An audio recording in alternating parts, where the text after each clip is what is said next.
Hello friends, this is Sumit and you are watching science of Sumit. तो friends, आज हम लोगों को स्टार्ट करना है एक नया topic, reaction of metals and non metals. ये topic chemical properties of metals के अंदर ही है। इसके अंदर हम लोगों को आज मेटल्स को नॉन मेटल्स के साथ रिएक्ट कराना है। इस टॉपिक का एक इम्पॉर्टेंस यही है कि इस टॉपिक से आज आपको समझ में आ जाएगा कि हम लोग किस बेस पर मेटल्स और नॉन मेटल्स को डिवाइड कर देते हैं। मतलब कौन सा वो तरीका है किस बेस पर हम लोग मेटल्स और नॉन मेटल्स को डिवाइड करते हैं कि ये नॉन मेटल है या ये मेटल है। तो हम लोगों को कैसे पता चलेगा? अगर हम लोगों को कोई बोल दे कि ये एक एलिमेंट है, मान लेते हैं सोडियम, हम लोग उससे कोई भी पूछ ले ओरली कि बताओ ये मेटल है या नॉन मेटल। एक तरीका तो ये है कि हम लोगों को पता होना चाहिए कि हम लोगों को पहले ही रटा हुआ हो कि ये नॉन मेटल है या मेटल है। लेकिन अगर उसने हमसे पूछ ले कि इसकी केमिस्ट्री बताओ, पीछे की किस केमिस्ट्री के बेस पे, किस चीज़ के बेस पे हम लोगों ने इसको डिसाइड किया कि ये मेटल है या नॉन मेटल है, तो हम लोग कंफ्यूज हो जाएंगे। लेकिन हमारा आंसर तो सही होगा। लेकिन हम लोगों को रटना नहीं है, हम लोगों को एग्जैक्टली पीछे की रीज़न समझना है कि इसके पीछे रीज़न क्या है कि ये मेटल है या ये नॉन मेटल है। तो इसी क्वेश्चन का आंसर आज हम लोगों को इस वीडियो के अंदर मिलने वाला है। तो प्लीज़ इस वीडियो को एंड तक देखना, जिससे आपको एग्जैक्टली समझ में आ जाए कि ये रीज़न था और इस बेस पर हम लोग मेटल और नॉन मेटल को डिवाइड कर रहे हैं। तो पहले हम लोग हेडिंग डाल लेते हैं अपने टॉपिक की, रिएक्टिविटी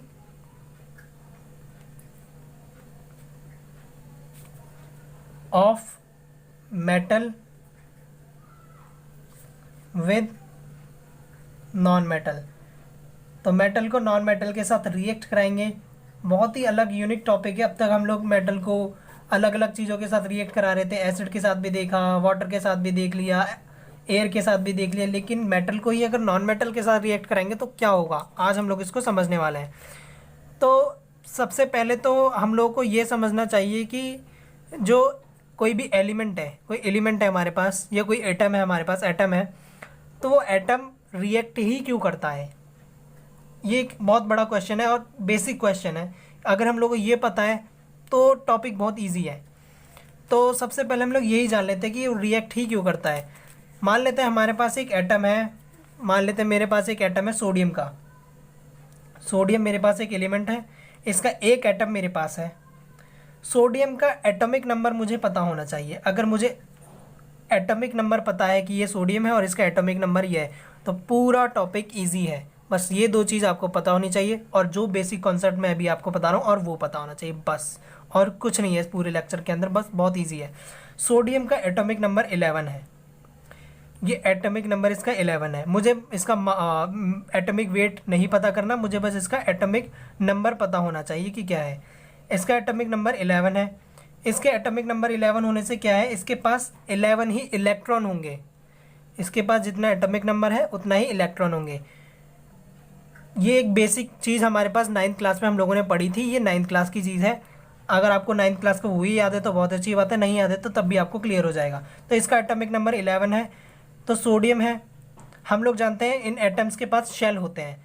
एक न्यूक्लियस है, इस न्यूक्लियस के चारों ओर शेल होंगे। इन शेल के अंदर ही प्रेजेंट होते हैं इलेक्ट्रॉन्स। तो इन्हीं चीज़ के बारे में हम लोग को समझना है कि क्या है।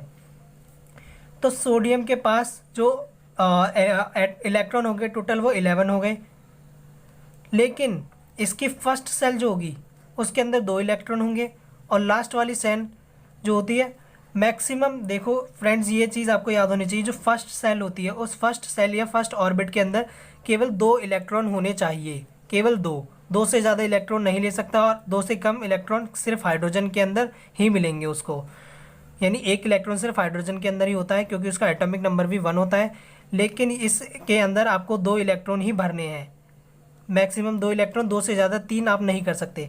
सेकेंड शेल जो होगी, सेकेंड शेल के अंदर मैक्सिमम 8 इलेक्ट्रॉन आ सकते हैं, 8 इलेक्ट्रॉन आ जाएंगे। 8 इलेक्ट्रॉन से ज़्यादा इसकी भी कैपेसिटी नहीं है, ये नहीं रख सकता।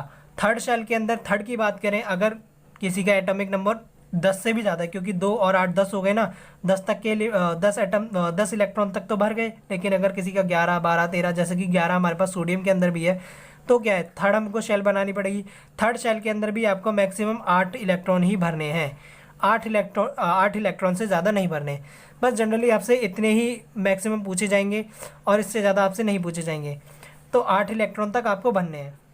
तो इसके पीछे जो फॉर्मूला होता है वो फॉर्मूला हम लोग को आज नहीं देखना, बस हम लोग को ये समझना है कि 2 इलेक्ट्रॉन पहले शेल में, दूसरे में 8 इलेक्ट्रॉन मैक्सिमम, और तीसरे शेल में भी मैक्सिमम आपको 8 ही भरने हैं। वैसे तो 18 होने चाहिए, लेकिन आप 8 ही भरना।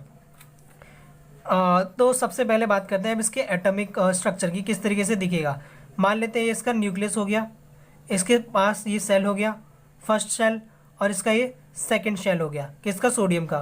फर्स्ट शेल के अंदर इसके पास 2 इलेक्ट्रॉन आ गए, इसका एटॉमिक नंबर 11 है, मतलब इसके पास 11 ही इलेक्ट्रॉन है। 11 में से 2 इलेक्ट्रॉन तो पहले शेल में चले गए, बाकी 8 इस वाले शेल में अरेंज कर देते हैं, तो ये 8 बाकी इधर भर गए। तब भी इसके पास 1 इलेक्ट्रॉन और बाकी, 10 हो गए। 1 कहाँ भरेगा, 1 इलेक्ट्रॉन के लिए हम लोग को थर्ड शेल बनाना पड़ेगा। इस थर्ड शेल को वो जो इलेक्ट्रॉन होगा वो इधर आ गया। फाइनल इसके 11 इलेक्ट्रॉन हो गए। अब 11 इलेक्ट्रॉन हो गए, लेकिन इसको चाहिए कितने थे, इसको चाहिए थे 8 इलेक्ट्रॉन थर्ड शेल में भी। अब थर्ड शेल में 8 चाहिए थे है इसके पास 1 ही इलेक्ट्रॉन, कमी कितनों की है, 7 इलेक्ट्रॉन इसके पास कम है। 7 इलेक्ट्रॉन अगर इसके पास कम है, लेकिन एक मेटल तभी कंप्लीटली फिल्ड होता है। मतलब रिएक्टिविटी की डेफिनेशन में आपको बता रहा हूँ रिएक्टिविटी होती क्या है। तो रिएक्टिविटी के अंदर क्या होता है, कोई भी एटम है, उस एटम के अंदर जो शेल है वो शेल कंप्लीटली फिल्ड होने चाहिए। रिएक्टिविटी की डेफिनेशन में यही है कि एक एटम अपनी शेल्स को कंप्लीटली फिल करने के लिए जो टेंडेंसी शो करता है, उस टेंडेंसी को ही रिएक्टिविटी बोलते हैं। मैं पहले इसकी डेफिनेशन लिख देता हूँ। Reactivity of element, reactivity of element is the tendency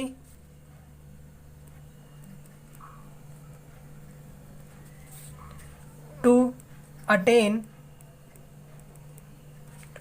a completely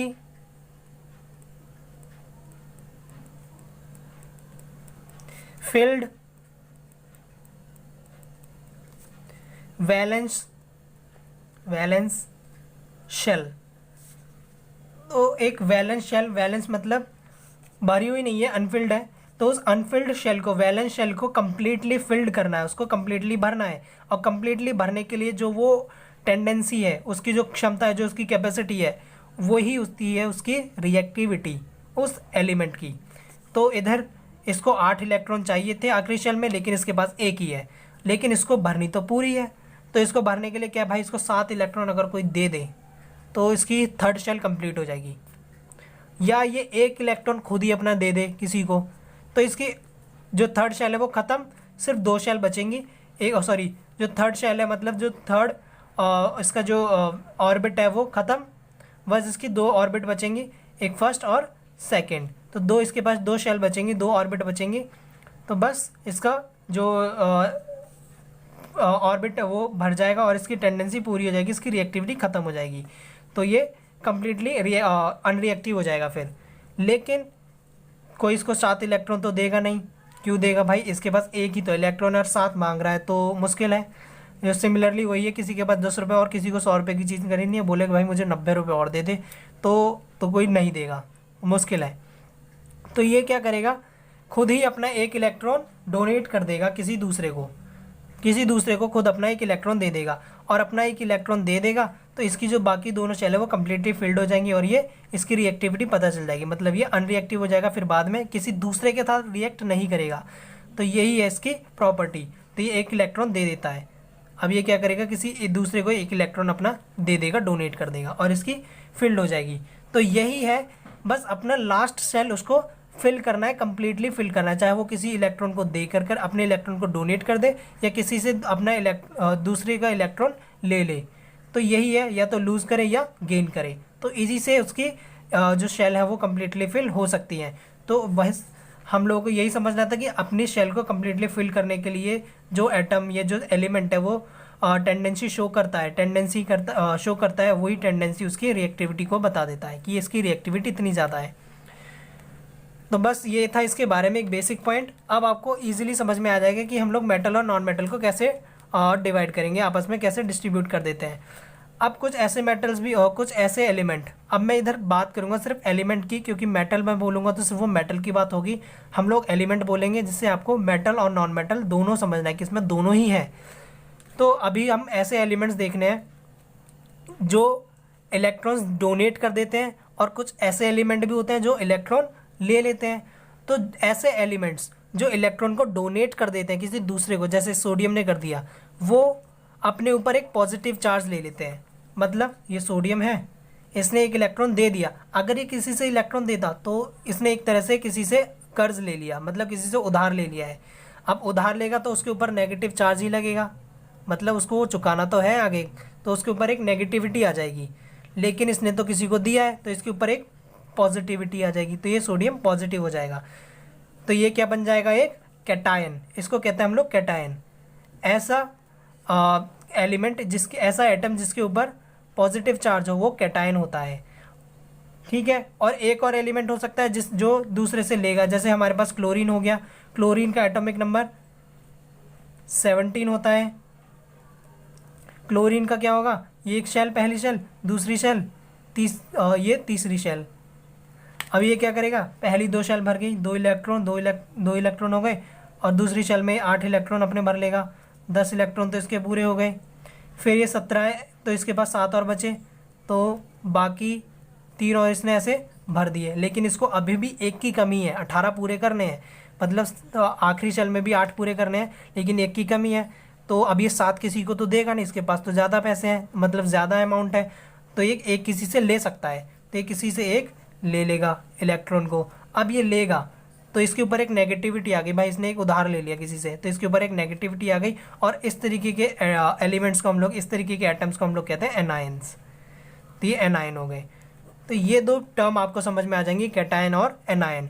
अब ऐसे एलिमेंट जो किसी दूसरे को एटम किसी दूसरे को इलेक्ट्रॉन डोनेट कर देते हैं उनको कहते हैं कैटायन, और यही कैटायन होते हैं मेटल्स। तो ये है हमारे पास मेटल्स, ये हमारे पास मेटल होते हैं। और जो एनायंस होते हैं, मतलब जो किसी से इलेक्ट्रॉन ले लेते हैं, ऐसे एलिमेंट जो दूसरे से इलेक्ट्रॉन लेते हैं, गेन करने का काम करते हैं, वो होते हैं नॉन मेटल, इन्हें कहते हैं नॉन मेटल, ये होते हैं नॉन मेटल। तो अब आपको समझ में आ गया होगा कि मेटल नॉन मेटल किस बेस पे डिवाइड किए, बस इलेक्ट्रॉन लेने और देने के बेस पे। अगर इलेक्ट्रॉन ले लिया तो वो नॉन मेटल हो गया, और इलेक्ट्रॉन किसी को डोनेट कर दिया तो वो मेटल हो गया। तो सिंपल यही था, इसके बारे में अब हम लोग लिख लेते हैं। एटम्स ऑफ मेटल्स, मेटल्स की बात करें हम लोग, atoms of metals loose electron, ये इलेक्ट्रॉन को लूज कर देते हैं, दे रहे हैं ना किसी को, लूज कर दिया अपना electron, lose electron from their valence shell,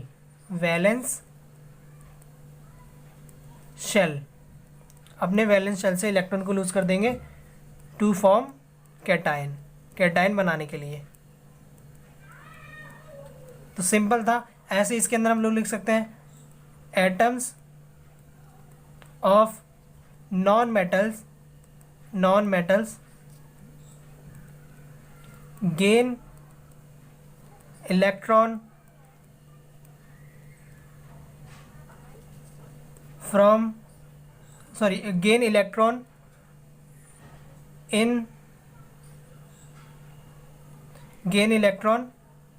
in the valence shell में टू फॉर्म एनायंस बनाने के लिए। तो सिंपल है, बिल्कुल बेसिक कॉन्सेप्ट था, इसके अंदर कोई हार्ड कॉन्सेप्ट नहीं था। तो इसने कैटायन बनाया, इसने एनायन बनाया, कौन, नॉन मेटल्स ने, और इसमें मेटल्स ने कैटायन बनाया, नॉन मेटल्स ने एनायन बनाया। इसमें क्या हम लोगों ने देखा, इलेक्ट्रॉन को लूज किया है और इसमें इलेक्ट्रॉन्स को गेन किया है। तो यही बेसिक कॉन्सेप्ट था जिसके बेस पे हम लोग एक क्वेश्चन का आंसर मिल गया। अब इसके अंदर हम लोग एक और एग्जाम्पल के थ्रू इसको बढ़िया तरीके से समझ लेते हैं। एक एग्जाम्पल ले लेते हैं जिससे हम लोगों को बिल्कुल क्लियर हो जाए और कोई डाउट रहे ही ना। जो एनसीईआरटी के अंदर एग्जाम्पल दिया उसी को ले लेते हैं। एनसीईआरटी के अंदर दिया हुआ है फॉर्मेशन ऑफ NaCl। तो NaCl की इसमें फॉर्मेशन की गई है। एनसीईआरटी के अंदर एक एग्जांपल दिया है, उसको बेसिकली मैंने यहाँ पे आपको बिल्कुल एटॉमिक स्ट्रक्चर बना के दिखाया। इस तरीके से एटॉमिक स्ट्रक्चर हो गया सोडियम का और क्लोरीन का। हम लोग अब जनरली बस बेसिक लिख लेते हैं। सोडियम है, इसका एटॉमिक नंबर हम लोग जानते हैं 11 होता है। अब इसी के बेस पे इसके पहले शेल में 2 आएंगे इलेक्ट्रॉन, दूसरे शेल में 8 इलेक्ट्रॉन, और तीसरे शेल जो में सिर्फ एक ही इलेक्ट्रॉन आएगा। लेकिन इसको 8 की ज़रूरत है तो 7 ले सकता है, या किसी को 1 दे देगा। तो 7 तो इसको मिलेंगे नहीं क्योंकि कोई इसको देगा नहीं, तो 1 इलेक्ट्रॉन अपना डोनेट कर देगा। तो ये बन जाएगा सोडियम पॉजिटिव। इतना आपको क्लियर हो गया होगा। और इसने 1 इलेक्ट्रॉन को क्या कर दिया, डोनेट कर दिया। सोडियम ने 1 इलेक्ट्रॉन दे दिया और इसके ऊपर पॉजिटिव चार्ज आ गया। इसको और अच्छे तरीके से समझने के लिए समझ लो, इसने एक नेगेटिव चीज़ अपने अंदर से निकाल दी। अब नेगेटिव निकल जाएगा तो सीधी सी बात है पीछे क्या बचेगा, पॉजिटिव चार्ज बचेगा। या इसने कुछ नेगेटिव चीज़ किसी दूसरे को उधार दे दी तो अपने ऊपर तो पॉजिटिव चार्ज ले लिया ना इसने, तो ये पॉजिटिव हो जाएगा। अब इसकी इलेक्ट्रॉनिक कन्फिग्रेशन क्या बची, इसे इलेक्ट्रॉनिक कन्फिग्रेशन बोलते हैं, जो इलेक्ट्रॉन्स की बताता है कि इलेक्ट्रॉन कितने कितने शेल के अंदर। तो 2 8, पहली में से इसने 1 इलेक्ट्रॉन किसी को डोनेट कर दिया तो ये बच गया 2 और 8। हमारे पास ये हो गया सोडियम कैटायन, ये सोडियम कैटायन बन गया। अगला हमारे पास जो है वह है क्लोरीन। क्लोरीन ने क्या किया, 1 इलेक्ट्रॉन किसी से ले लिया और इसने खुद के ऊपर नेगेटिव चार्ज ले लिया। ठीक है, एक खुद अपना कोई चार्ज नहीं था, अनचार्ज था, न्यूट्रल था। एक नेगेटिव चार्ज किसी दूसरे से लिया और अपने ऊपर एक नेगेटिव चार्ज ले लिया, बना लिया। पहले इसकी कन्फिग्रेशन थी 2 8 7 और 1 इलेक्ट्रॉन लेने के बाद इसकी कन्फिग्रेशन होगी 2 8 8। तो ये कम्प्लीटली फिल्ड, ये भी कम्प्लीटली फिल्ड। इसने बना लिया क्लोराइड एनायन, इसने एनायन बना दिया। तो आपने यहाँ पे देख लिया क्लोराइड, यहाँ पे सोडियम कैटायन बना और यहाँ पे क्लोराइड एनायन बन गया। तो ये 2 चीज़ें हम लोगों ने यहाँ देख ली। अब इसको एक बार स्ट्रक्चर पे बेस पे भी देख लेते हैं। इलेक्ट्रॉन डॉट स्ट्रक्चर बोलते हैं इसको। इलेक्ट्रॉन डॉट स्ट्रक्चर से हम लोग इसको समझ लेते हैं। हमारे पास ये सोडियम है और हमारे पास ये क्लोरीन है। ये हमारे पास सोडियम का 1 इलेक्ट्रॉन, मैं सिर्फ लास्ट वाली शेल का बना रहा हूँ। इसके पास एक लास्ट शेल में 1 इलेक्ट्रॉन और क्लोरीन के पास लास्ट शेल में 7 इलेक्ट्रॉन। तो इसके पास लास्ट शेल में 7 इलेक्ट्रॉन। अब इन दोनों को हम लोगों ने रिएक्ट करा दिया। हम लोगों ने देखा ये इलेक्ट्रॉन बाहर निकाला और ये इलेक्ट्रॉन ले रहा है, तो ये क्या होगा, ये इलेक्ट्रॉन ये इधर डोनेट कर देगा, इसको दे दिया। अब रिएक्शन में आगे क्या होगा, सोडियम के ऊपर पॉजिटिव चार्ज आ गया और क्लोरीन के ऊपर नेगेटिव चार्ज आ जाएगा। किस तरीके से, इसके पास 7 इलेक्ट्रॉन बना देते हैं पहले, जो इसके पास अपने थे, और 1 इलेक्ट्रॉन इसने सोडियम से ले लिया। तो इस तरीके से ये एक इलेक्ट्रॉन डॉट स्ट्रक्चर हो गया हमारे पास। तो ये था पूरा आज का लेक्चर, जिसके अंदर हम लोगों ने समझा सबसे पहले मेटल्स और नॉन मेटल्स को किस तरीके से रिएक्ट कराते हैं। तो हम लोगों ने देख लिया, इधर हम लोगों ने एक मेटल को नॉन मेटल के साथ रिएक्ट कराया। ये हमारे पास मेटल था, ये हमारे पास नॉन मेटल था, इसको रिएक्ट कराया और किस तरीके से एक नया कंपाउंड, नया प्रोडक्ट बन गया। और ये जो हमारे पास जनरली बनता है ये NaCl सॉल्ट होता है, हम लोग जानते हैं। तो मेटल को नॉन मेटल के साथ रिएक्ट कराया और ये एक सॉल्ट बन गया। तो फ्रेंड्स, ये था हमारा आज का वीडियो लेक्चर, जिसके अंदर हम लोगों ने समझा मेटल्स और नॉन मेटल्स की रिएक्शंस को। और इसके अंदर हम लोगों ने बहुत बेसिक कॉन्सेप्ट और बहुत ज़्यादा इंपॉर्टेंट कॉन्सेप्ट समझ लिया, जिसके बेस पर हम लोग मेटल्स और नॉन मेटल्स को डिवाइड कर देते हैं। तो अब आप इजीली किसी को भी ओरली बता सकते हैं कि कौन मेटल है और कौन नॉन मेटल है। सिर्फ आपको उसके एटॉमिक नंबर पता होने चाहिए और बेसिक कॉन्सेप्ट जो इसके पीछे है। बस यही इसकी केमिस्ट्री थी, जिसके ऊपर मेटल और नॉन मेटल की पूरी डिस्ट्रीब्यूशन डिपेंड थी। अगर मैं आपको अगर क्वेश्चन में दूं कि अभी आपको बताना है कि जो हमारे पास मैग्नीशियम होता है वो मेटल है या नॉन मेटल है, तो मैग्नीशियम का एटॉमिक नंबर 12 होता है। अब आप इसको फटाफट से डिवाइड किए, 12 होता है तो 2 पहले सेल में, दूसरे सेल में 8, 10 गए, बचे 2, लास्ट सेल में बचेंगे 2 इलेक्ट्रॉन, मतलब तीसरी सेल में 2 इलेक्ट्रॉन। अब ये 2 इलेक्ट्रॉन है और लास्ट सेल में इसको 8 चाहिए, तो 2 इलेक्ट्रॉन या तो किसी को दे दे या किसी से 6 इलेक्ट्रॉन ले ले। तो 6 इलेक्ट्रॉन ये नहीं ले पाएगा क्योंकि ये बहुत ज़्यादा है, तो ये 2 इलेक्ट्रॉन किसी को दे सकता है। अगर ये दे देगा तो कैटायन बना देगा, और कैटायन बनाए तो ये एक मेटल है।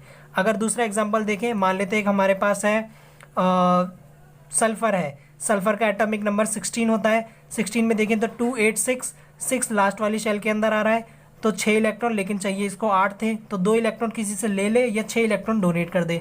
अब 6 इसके पास ज़्यादा है तो ये किसी को डोनेट तो करेगा नहीं, ये इलेक्ट्रॉन ले लेगा। अगर ये ले लेगा तो नेगेटिव चार्ज आ गया, नेगेटिव आ गया मतलब एनायन बना लिया, और एनायन है तो मतलब ये एक नॉन मेटल है। तो सिंपल बेसिक कॉन्सेप्ट। एक क्वेश्चन जो अभी भी मैं आपको एक सस्पेंस के साथ छोड़ना चाहता हूँ जिससे आपको थोड़ा केमिस्ट्री में और अच्छा लगे। अगर मान लेते हैं हमारे पास कार्बन है जिसका एटॉमिक नंबर है 4, कार्बन का एटॉमिक हमारे पास है कार्बन जिसका एटॉमिक नंबर है 6, इसका एटॉमिक नंबर 6 है, तो इसके अंदर क्या होगा, 2 इलेक्ट्रॉन पहले शेल में, दूसरे शेल में इसके पास 4 इलेक्ट्रॉन आएंगे। अब दूसरे शेल में इसके पास 8 इलेक्ट्रॉन होने चाहिए थे। मान लो अब ये 8 इलेक्ट्रॉन पूरे करना चाहता है, तो 4 इलेक्ट्रॉन या तो किसी को डोनेट कर दे या 4 इलेक्ट्रॉन किसी दूसरे से ले ले। अब इसके पास बड़ी कन्फ्यूज़न है कि ये 4 इलेक्ट्रॉन डोनेट करे या 4 इलेक्ट्रॉन ले। क्या होगा इस क्वेश्चन का आंसर? इस क्वेश्चन का आंसर हम लोगों को चैप्टर 4 के अंदर पता चलेगा कि इसके अंदर क्या होता है, और ऐसे ही कुछ एलिमेंट्स जो कार्बन जैसे होते हैं उनके साथ क्या होगा, जिनकी इलेक्ट्रॉनिक कन्फिग्रेशन कार्बन जैसी होगी। तो 4 इलेक्ट्रॉन लेगा या देगा, इसके बारे में हम लोगों को जब पता चलेगा चैप्टर 4 के अंदर। ये बहुत ज़्यादा इंटरेस्टिंग चैप्टर है और मेरे हिसाब से सबसे बड़ा चैप्टर भी वही है पूरी केमिस्ट्री के अंदर। सबसे इंपॉर्टेंट क्वेश्चन, सबसे ज़्यादा क्वेश्चन पूछने वाला, फाइनल एग्जाम में सबसे ज़्यादा क्वेश्चन उसी चैप्टर से पूछे जाते हैं। तो फ्रेंड्स, ये था हमारा आज का पूरा वीडियो लेक्चर जिसके अंदर हम लोगों ने समझ लिया मेटल्स और नॉन मेटल्स की रिएक्टिविटी। आई होप आपको ये वीडियो पसंद आया होगा, तो प्लीज़ चैनल को सब्सक्राइब कीजिए, वीडियो पर लाइक कीजिए, कमेंट कीजिए कोई भी क्वेरी। Thank you.